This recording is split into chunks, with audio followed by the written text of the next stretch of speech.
Fala pessoal, tudo bem? Hoje eu tenho uma convidada especial, doutora em Educação Física, especialista em grupos especiais. Carla Montenegro, muito bem-vinda ao FitBRcast. Obrigada, Fábio. Eu agradeço super o convite, fiquei lisonjeada, de participar hoje aqui com você desse nosso bate-papo. Obrigada mesmo. Bom, a gente está muito feliz aqui de ter uma super convidada como você aqui, profissional de Educação Física. A Carla é doutora em Ciências da Saúde, tem certificação internacional pelo American College em Medicina de Estilo de Vida, é profissional de Educação Física sênior, coordenadora de ensino do Hospital Israelita Albert Einstein, coordena a pós-graduação da Faculdade Focus e é pesquisadora do INCOR São Paulo. Olha, é muita atividade. Ô Carla, conta pra gente, por que você escolheu a Educação Física? Fábio, essa paixão pela Educação Física começou na minha infância, Então, na fase escolar mesmo, eu tinha uma admiração muito grande pelos meus dois professores de Educação Física, Então, eram dois, o Carlos e a Sônia. E desde então eu falei assim, é isso que eu quero pra minha vida, Então, quando eu pensava no que eu queria ser, eu me via refletida na atuação deles, Então, dentro da escola, Tanto que quando eu comecei a atuar foi em Educação Física escolar, mas eu escolhi Educação Física por inspiração dos meus dois professores da Educação Física escolar. E da escola, como é que surgiu trabalhar em escola, trabalhar com criança, com adolescente, Como é que você caminhou para o mundo da saúde? Como é que você entrou nos grupos especiais? Foi uma jornada que, assim, na verdade começou na graduação, porque logo que eu iniciei a faculdade, eu já comecei a trabalhar na escola que eu estudei, Então eu tive uma oportunidade de entrar lá como auxiliar, então eu era auxiliar de coordenação e esses meus professores, eles eram coordenadores. Então, durante toda a graduação, eu estava dentro da escola trabalhando, Quando adorava as disciplinas de fisiologia do exercício, treinamento, tive a disciplina de grupos especiais e eu comecei a conhecer que Educação Física não era só o que eu imaginava, Porque até o momento que eu entrei na faculdade, para mim, o universo da Educação Física era ou rendimento ou escola. E lá na faculdade a gente começa a ter essa visão de que existe mundo fora da escola e fora do treinamento. E quando eu estava no último ano, eu sempre tive muita amizade com os professores, muita admiração. E um dos professores, o professor Mário Charro, me sinalizou que o Einstein estava com um processo seletivo aberto para estágio, que seria, assim, uma inovação. Então, seria a primeira vaga do Einstein com um profissional de Educação Física e que seria interessante eu fazer o processo seletivo. Eu falei, nossa, professor, mas você tá ficando louco, porque eu sempre trabalhei com escola, não tenho experiência na fase hospitalar. Ele falou, Carlinha, vai, tenta. Ele falou, o máximo que pode acontecer é você não passar. Eu falei, é verdade, Deixa eu arriscar, vamos ver o que acontece.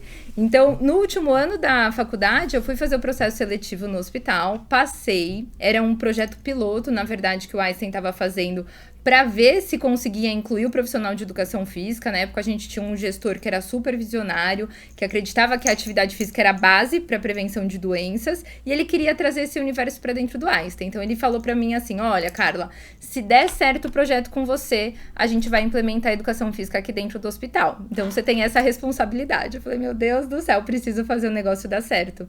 Então, foi nesse desafio que eu conheci a área da saúde, Então, eu entrei no check-up, na medicina preventiva, e aí comecei a navegar dentro do Einstein, transitei por diversos setores até estar no centro de reabilitação, que é onde eu estou hoje. Chegou com muita responsabilidade, Porque já chegou como estagiária, te deram responsabilidade.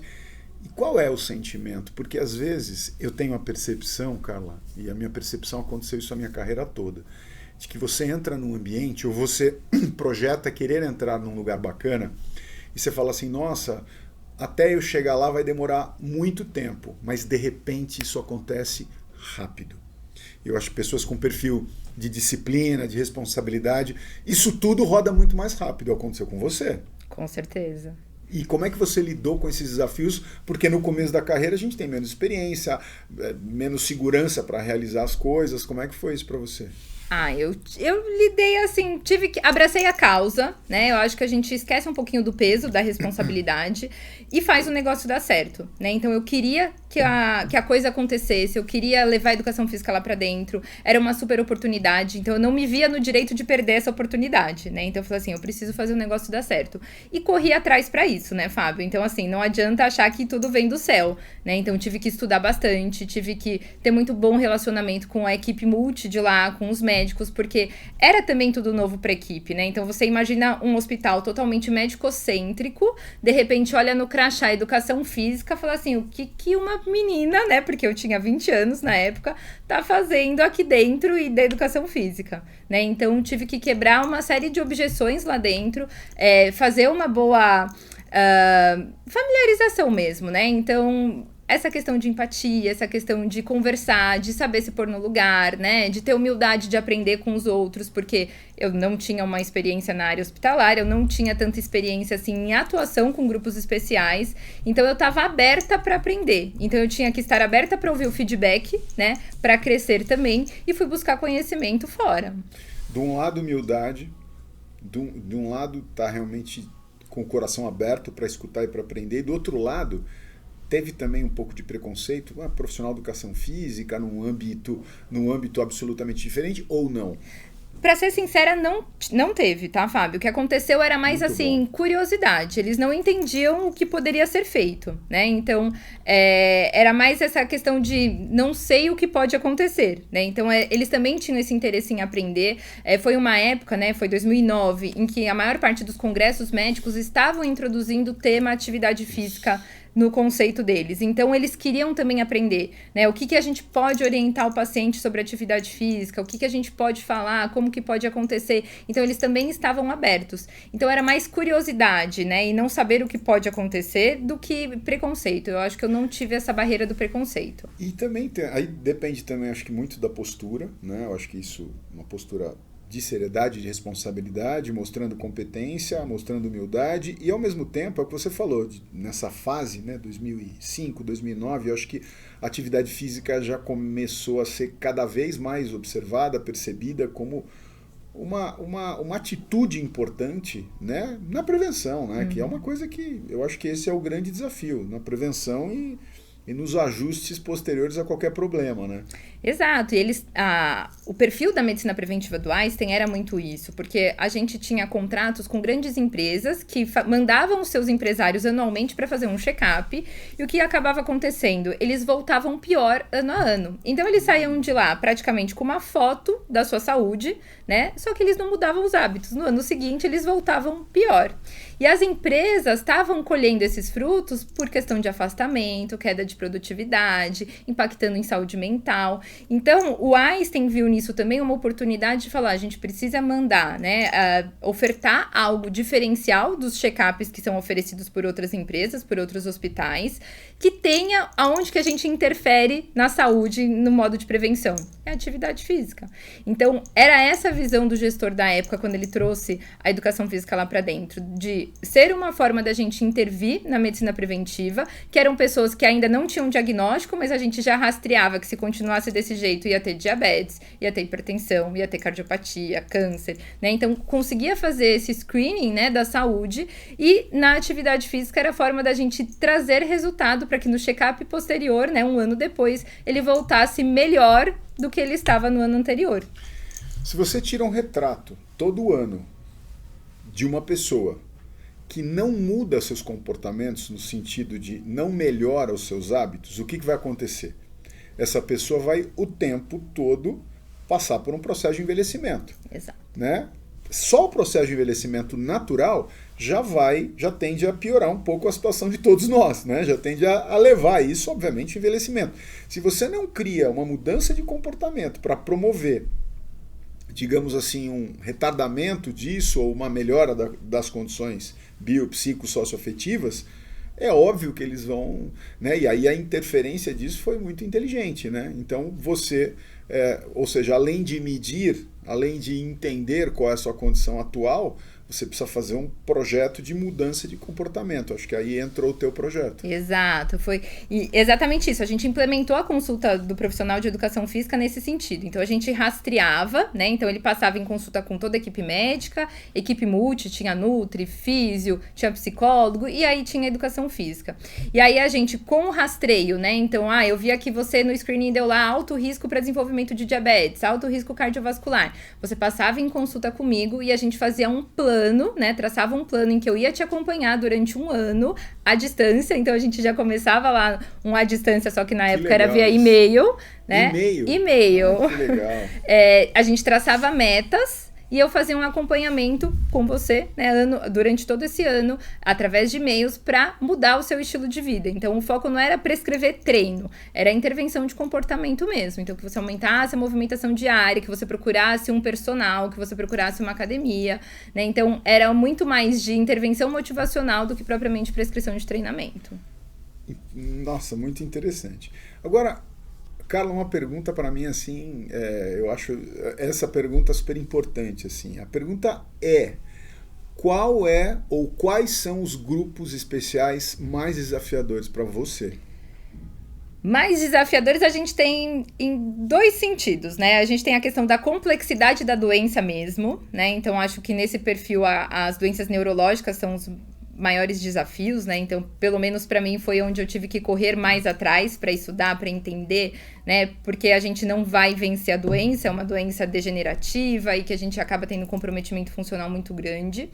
Mas acho que, no outro lado, a parte de desafio de mudança de comportamento. Então, obesidade, diabetes, que, na verdade, é aquela pessoa que nunca gostou de fazer atividade física e que, de repente, ela se vê na necessidade de fazer atividade física, né? Então, não é tanto na complexidade da doença, mas de mudar comportamento, porque não é fácil, né? Ninguém acorda inspirado falando, ai, que gostoso, né? Hoje eu vou fazer exercício. Eu falo que, tirando a gente, que é profissional de educação física, que gosta do exercício em si, são poucas as pessoas que realmente têm esse prazer de acordar e falar, olha, que gostoso, hoje eu vou treinar. E quando a gente pega uma pessoa com obesidade, com uma doença crônica como o diabetes, que já está perdendo muita função, acaba sendo um grande desafio a gente mudar esse comportamento e criar uma rotina de exercício. Fazendo uma analogia de a gente muda o nosso comportamento, os nossos hábitos, ou pelo amor ou pela dor, né? Como é que você enxerga as pessoas mudando o seu comportamento pela dor? Porque você pega uma condição de saúde debilitada, onde a gente vê, né, médicos que comentam e conversam com seus pacientes falando, se você não se movimentar, se você não parar de fumar, se você não mudar seus hábitos alimentares, se você não for ativo fisicamente, não fizer uma atividade física regular ou um exercício bem orientado, a tua vida pode ser muito mais encurtada.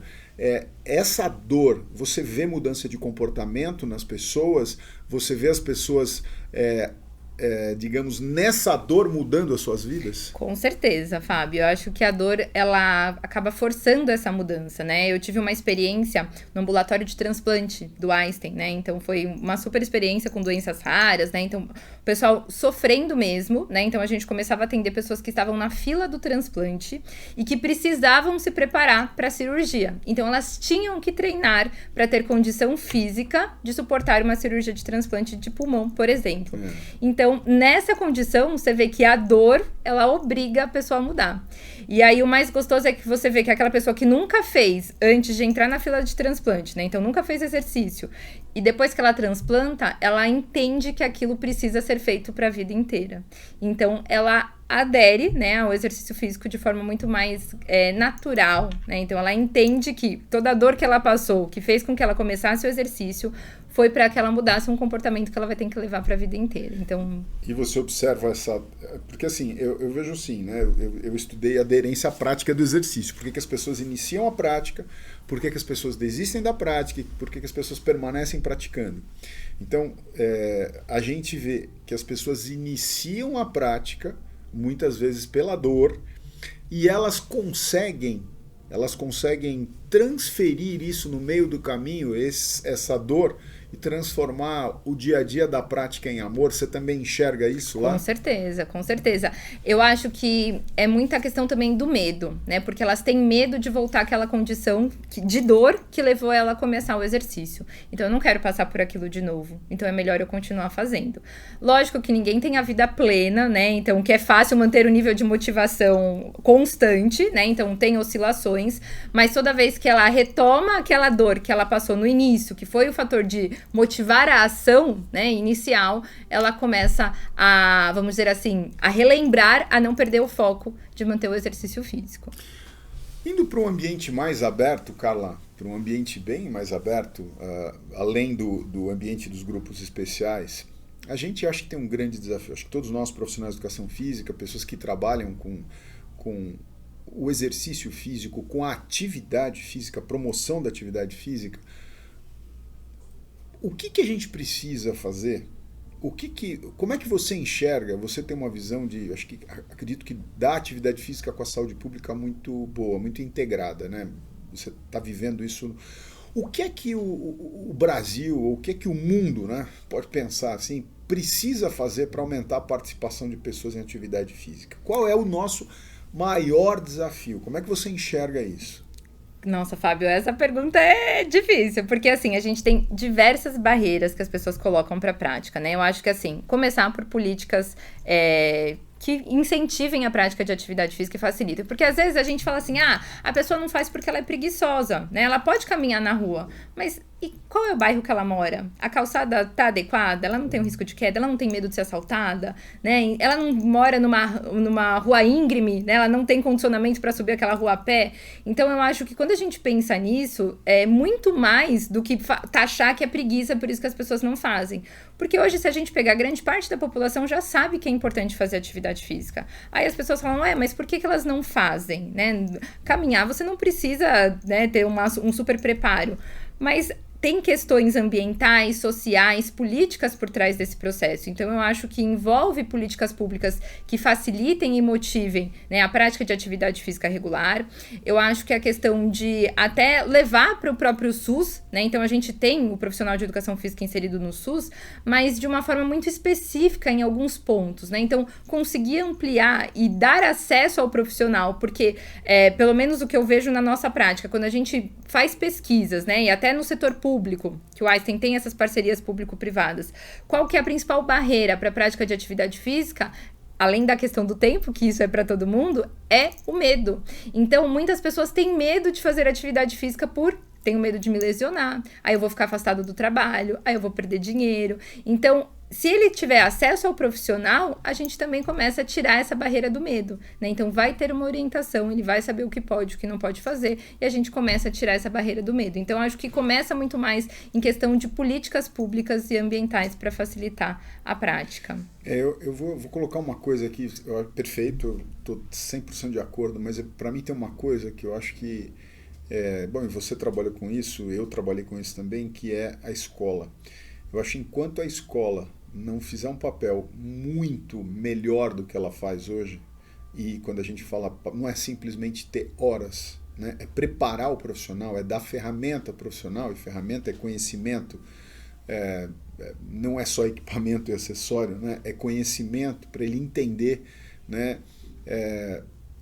A razão do porque o histórico pessoal é tão importante para ajudar as pessoas a mudarem suas vidas, a gente não vai sair do lugar, no meu entendimento, porque é na escola que tudo começa. E talvez, mais do que a escola, em casa, né, com os pais. Né, a história de você plantar uma semente, o pai, a mãe, né, a família, né, de maneira geral, plantar uma semente da importância da vida ativa, que eu acho que hoje a gente está vivendo um problema muito mais grave por causa dos devices, né? Por causa das ferramentas de tecnologia, porque em todo lugar que eu vou, você deve observar isso, bom, você tem dois filhos, né? O pai ou a mãe quer deixar o filho tranquilo, ele coloca uma tela para ele poder fazer alguma coisa, e a interatividade ela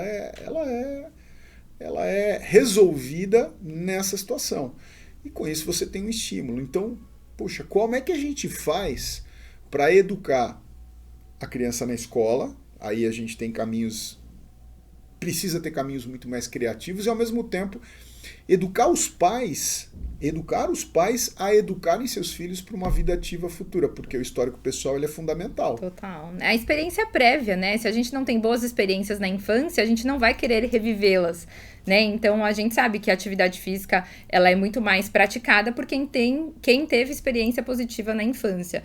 Os pais são uns exemplos, né? A gente tem pesquisas que mostram que pai e mãe ativo aumentam em 80% a chance da criança ser ativa. E infelizmente está sendo perdido. Por quê, né, Fábio? Você falou a questão das telas. Porque dá trabalho. né? Então, muitas vezes, os pais, eu quero ter filhos, né? Mas esquece que dá trabalho, né? A gente criar uma criança, né? Ser exemplo para a criança dá trabalho. E a tela é muito mais resolver o problema, né? Quero ficar um pouco quieta, assiste aí, né? Então, perde essa interatividade, perde o exemplo. A gente mora cada vez mais em espaços menores, então dentro de casa não tem como a gente super estimular o movimento, mas os pais têm que ter essa consciência de levar o filho para praticar atividade, de permitir se movimentar. Hoje a gente corta muito, né? Tá correndo, você dá bronca o tempo inteiro. Poxa, mas isso que é ser criança, né? Deixa correr, deixa pular, deixa brincar. E acho que a sua reflexão foi perfeita. Que legal. Ô, Carla, olha só. Hoje você deve ter uma equipe. Quantas pessoas trabalham com? Quantos outros profissionais de educação física trabalham com você em vários lugares que você atua? Ixi, em vários lugares é difícil. Na minha unidade são 4, mas a gente tem outras unidades do hospital, né, nos outros setores, que tem aí uma equipe aí em torno de 30 profissionais de educação física. Então, como é que você enxerga, como é que você vê a capacitação ou a formação desse profissional de educação física hoje, né? E já alinhando essa pergunta para você, eu faço uma análise. O que é que precisa? O que é que esse profissional precisa? Como é que está como é que você está recebendo esses caras? Eu recebo isso em vários lugares. Eu atuo em vários lugares e vejo você sabe. o desafio. Então eu quero a tua opinião. E ao mesmo tempo, qual é a percepção do que esses caras precisam para poder crescer na carreira? Bem, a formação tá ruim, Fábio. Então, assim, é uma realidade. A gente vê... É triste, né? Estamos porque de acordo. A gente luta tanto por espaço, né? E aí as pessoas falam, mas falta oportunidade. Eu acho que é muito mais difícil quando a gente precisa contratar e você não enxerga essas capacidades no profissional, né? Porque entristece um pouquinho a gente que é da classe. Falta na formação não é conteúdo técnico, porque eu acho que o técnico a gente consegue treinar.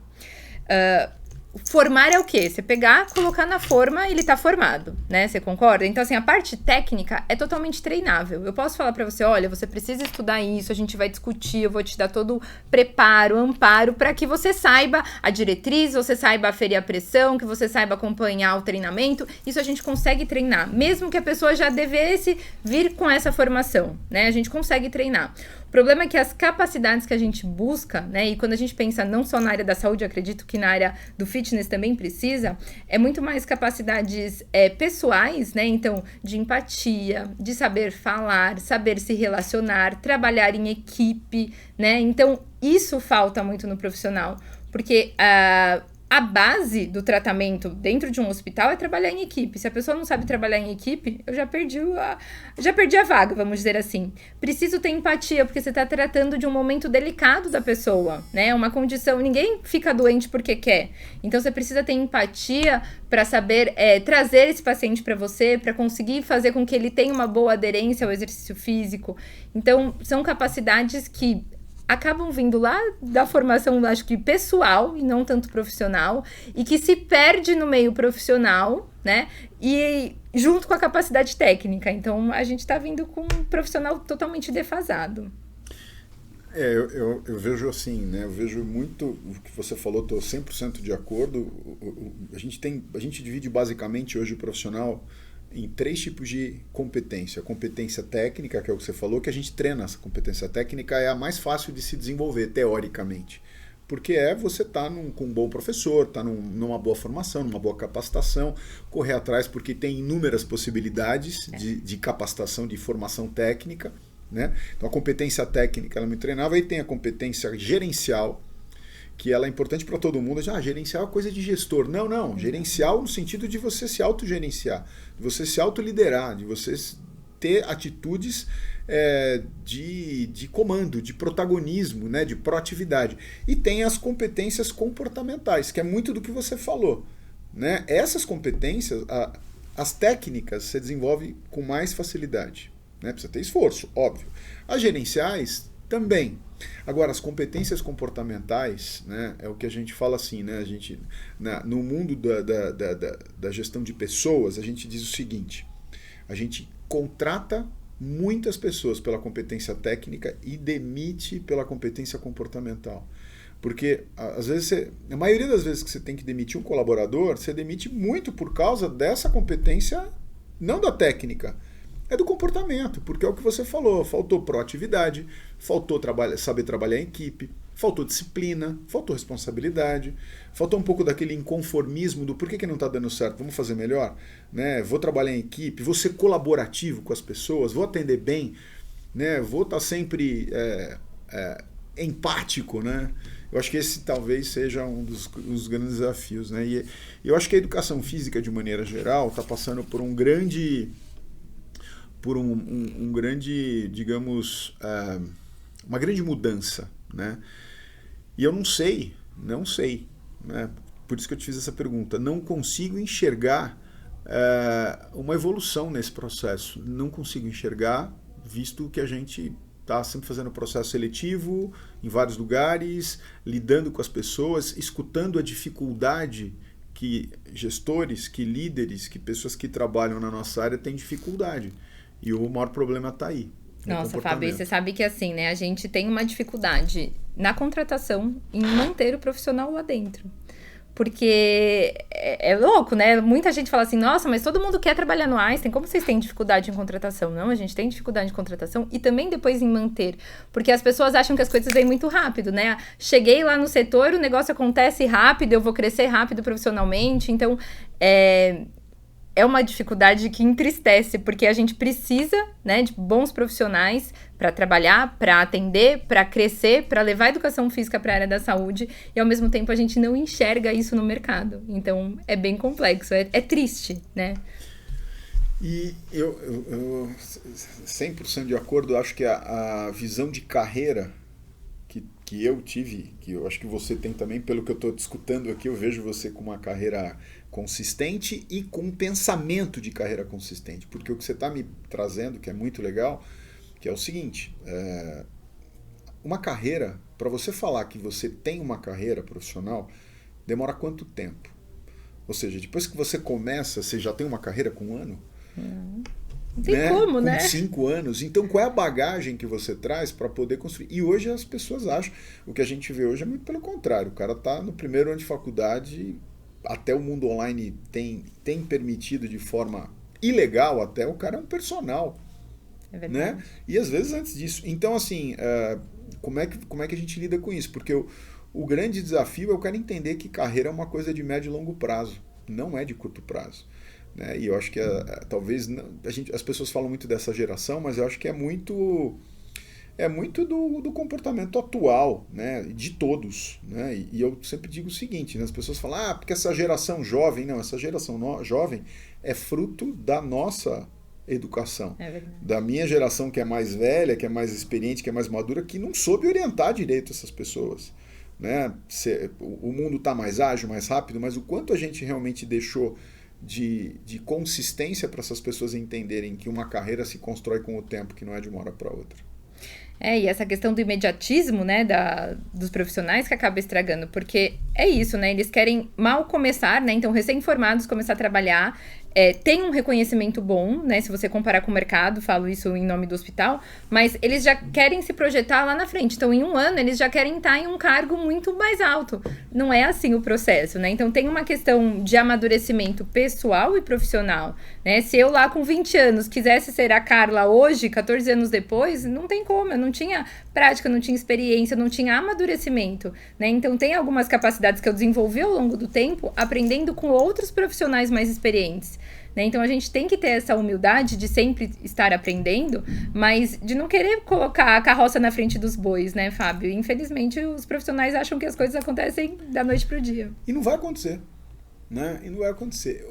Como é que você enxerga, Carla, esse mundo digital? Você acha que a educação física e o mundo digital estão conversando bem? A gente está crescendo, a gente está passando um pouquinho do limite. Como é que você enxerga a educação física no mundo digital? Eu acho que a gente tem uma grande oportunidade, né, no mundo digital. Isso porque a gente consegue levar mais rápido e mais fácil a informação para a população. Mas eu acho que a gente tem que ter, né, enxergar que o profissional tem que estar por trás disso, né? Então, que o digital tem que ser uma ferramenta de acessar informação de qualidade.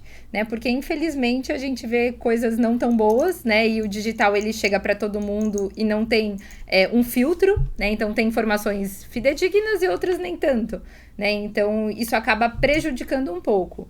Eu acho que se o profissional souber trabalhar com o digital, ele consegue facilitar o acesso, né, de informação de qualidade para muita gente. Mas a gente sabe que não é todo mundo que trabalha nesse perfil, né? E o olho no olho continua sendo importante? Fundamental. Eu estou responsável pelo desenvolvimento dos serviços digitais lá do hospital, né? E uma das formas da gente diferenciar, né, de qualquer outro serviço que pode ser comprado pela internet é a gente manter o olho no olho, mesmo que seja à distância. Então, colocar pelo menos as consultas, né, como profissional de educação física, para a gente manter esse laço, porque só exercício por exercício, né, Fábio? A gente vai numa plataforma digital, dá um buscar lá e eu consigo acessar um programa de treinamento. Mas o que vai fazer com que eu tenha, né, uma regularidade é o teu vínculo, né? Por que o personal dá tão certo? Por que os alunos de personal realizam com mais regularidade o exercício? Porque eu tenho um vínculo com o meu profissional, né? Então eu sei que o Fábio tá lá me esperando hoje, puxa, eu tava com preguiça, eu marquei com o Fábio, eu não vou desmarcar. Então eu acho que o olho no olho não pode ser perdido. Se a gente perder o olho no olho, a gente perde toda a linha de trazer a atividade física, mesmo que seja de forma digital. Carla, qual a mensagem que você daria para essas pessoas que estão começando a trabalhar hoje, ou que já começaram, né? Como é que elas aumentam a empregabilidade dela? Como é que elas aumentam esses profissionais de educação física? Né? Como é que eles aumentam a empregabilidade, o desejo do mercado querê-los, né? Desejá-los? O que eles têm que fazer, na sua opinião? O que o profissional deveria estudar, deveria escapar? Qual é a atitude dele? Como é que você enxerga isso? Bem, primeiro, nunca parar de se atualizar, né? Então, estudar sempre e aí até trazer a reflexão que você trouxe, né, na conversa. Pensar nos 3 campos de desenvolvimento que a gente precisa ter, né? Então, o técnico, o gerencial e o pessoal. Então, não buscar só treinamento técnico, porque chega uma hora que está saturado. E você precisa também desenvolver, né, colocar os ovos nos 3 cestos. Então, buscar esse desenvolvimento nessas 3 áreas. E um conselho de ouro que eu recebi do meu professor, né, na universidade, que para mim, eu sempre penso nisso, né? Tenha profissionais que você se espelhe, né? Então, observe a atuação de cada um deles. Pega o melhor de cada um para tentar formar o seu perfil profissional, né? Então, isso ajuda bastante. Você fala assim, poxa, eu quero ser que nem o Fábio na parte de gestão. Como que o Fábio trabalha? Então, vou acompanhar o seu trabalho, admirando o seu trabalho e tentar trazer o que eu posso trazer da prática dele para a minha, né? Como que eu consigo melhorar esse ponto que não tenho bem desenvolvido de acordo com o que o Fábio fala. Então, acho que a gente se espelhar em outros profissionais ajuda bastante para a gente crescer. Muito bem, Carla. Eu quero te agradecer tua presença, pessoal, aqui, ó. A Fitness Brasil, mais uma vez trazendo o FitBRcast e agora Carla Montenegro, super especialista, doutora na área de grupos especiais. Carla vai estar com a gente na ITSA Fitness Brasil 2023. É um prazer ter você aqui. Muito obrigado. O prazer é meu, Fábio. Muito obrigada aí pela oportunidade e a gente se vê em agosto aí. Tá certo. Muito bom. Obrigado. Obrigada, de coração.